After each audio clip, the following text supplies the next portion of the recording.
ნებით გაშულებული დედა თუ შექმნიანებიათ, რომ კი, და აი მაგ შემთხვევაში ქალბატონი ზაირა არ ცხოვრობს ახლა საქართველოში. გადაცემაში წავდა ქალბატონი ზაირა. ერთხელ დავიწყე ამ ისტორიის მოყოლა, მაგრამ ბოლომდე ვერ მოვყევი. ეს ქალბატონი ზაირა არის სამეგრელოდან და ეს საჯაროდ ყვება, ანუ დასამალი არაფერი არ აქვს, ანუ არის პიროთ, რომ ეხა ის რაღაცას ყვები, რაც თქვათ პირადი ინფორმაციის გასაჯაროებას ემსახურება, გადაცემაში წავდა ქალბატონი ზაირა, თავად მოყვა ეს ისტორია, ამიტომაც პრობლემა არ არის. ქალბატონი ზაირა დაორსულდა რუსეთში და ჩამოვიდა საქართველოში, არა მეუღლისგან და ანუ არ ყავდა მეორე, რომ ჩამოვიდა საქართველოში, შეეშინდა დედის, შეეშინდა მამის და ამიტომაც გადაწყვიტა ბავშვის გაშვილება და ცხოვრობდა მეზობელთან, რომელიც შეთანხმებული იყო უკვე ამყვან ოჯახთან, რომ ეს ბავშვი უნდა აეყარათ. ოღონდ დედას ეგონა, რომ ბათუმში იყო ეს თავისი შვილი სინამდვილეში მთელი 5 თვე იქ გაატარა.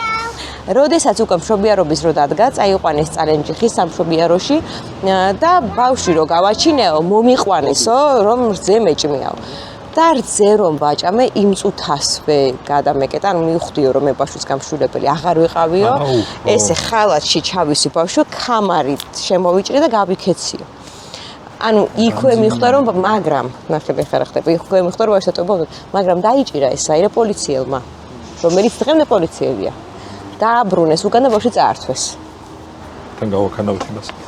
ანუ არის შემთხვევები, როდესაც ასე იპოვა ბავშვი? ვერა. ჯერჯერობით ვერა. ანუ ისევ ეძებს. ისევ ეძებს, კი.